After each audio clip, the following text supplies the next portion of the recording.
Hey everyone, and welcome to this week's Tuesday Leadership Tip. And we're going to talk about accountability because, everyone says we need more accountability. But what does that actually mean? And, does it mean more check-ins, more pressure, more tracking? Well, the truth is, most managers don't struggle with holding people accountable. They struggle with building a culture of accountability where it's the norm, not the exception. And the best leaders, they don't need to constantly be chasing people down. They build systems, they build expectations and trust where people hold themselves accountable. So let's talk about just how you do that. All right. And the first thing to think about is accountability is not about control, it's about ownership. There was a 2003 study where researchers they found that high accountability employees consistently exhibit two traits: personal ownership of results and proactive behavior in the face of obstacles.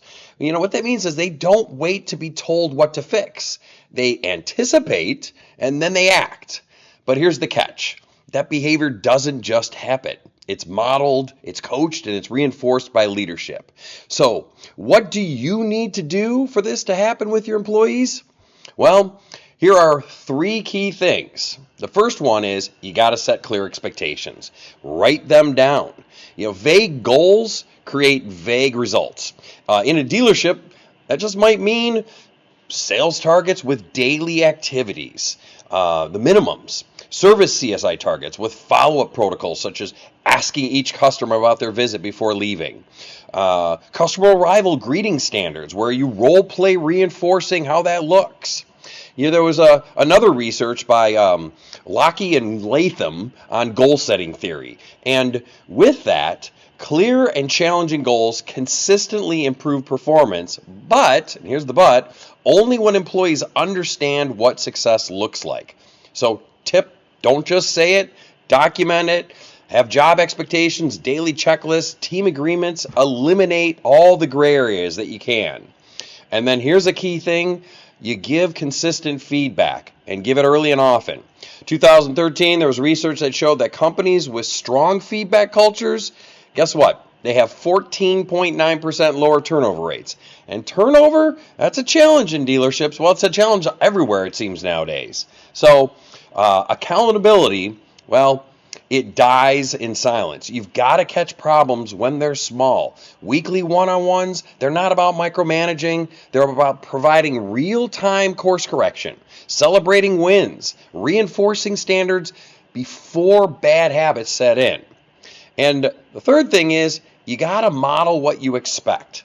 The single fastest way to kill accountability is hypocrisy. If you want your people to show up on time, you can't be late. And remember, all eyeballs are always on you as the boss. You are held to a higher standard. It's one of the penalties of leadership. Also, if you want them to track activities daily, you better review them with them.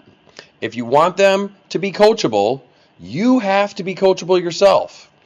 In the 2017 book, The Leadership Challenge, the first principle of effective leadership is model the way. So, accountability flows down from trust, and trust starts with consistent behavior between your words and your actions. So, remember, accountability, it's not a stick, it's actually a mirror. That mirror, your team will reflect what you reinforce if you want more accountability. So, clarify what matters, give people the tools and the feedback to hit the mark, and most importantly, walk the talk. In conclusion, here's your challenge for this week. I want you to pick one team member who's underperforming, and I want you to ask yourself, do they understand what is expected of them? Have I coached them recently about it, and am I role modeling the right example? Then meet with them and reset that standard together with clarity, care, confidence, because the real goal is not just hitting the number, it's about building that team that altogether owns it. That's my Tuesday tip of the day. Take care. Have a good week.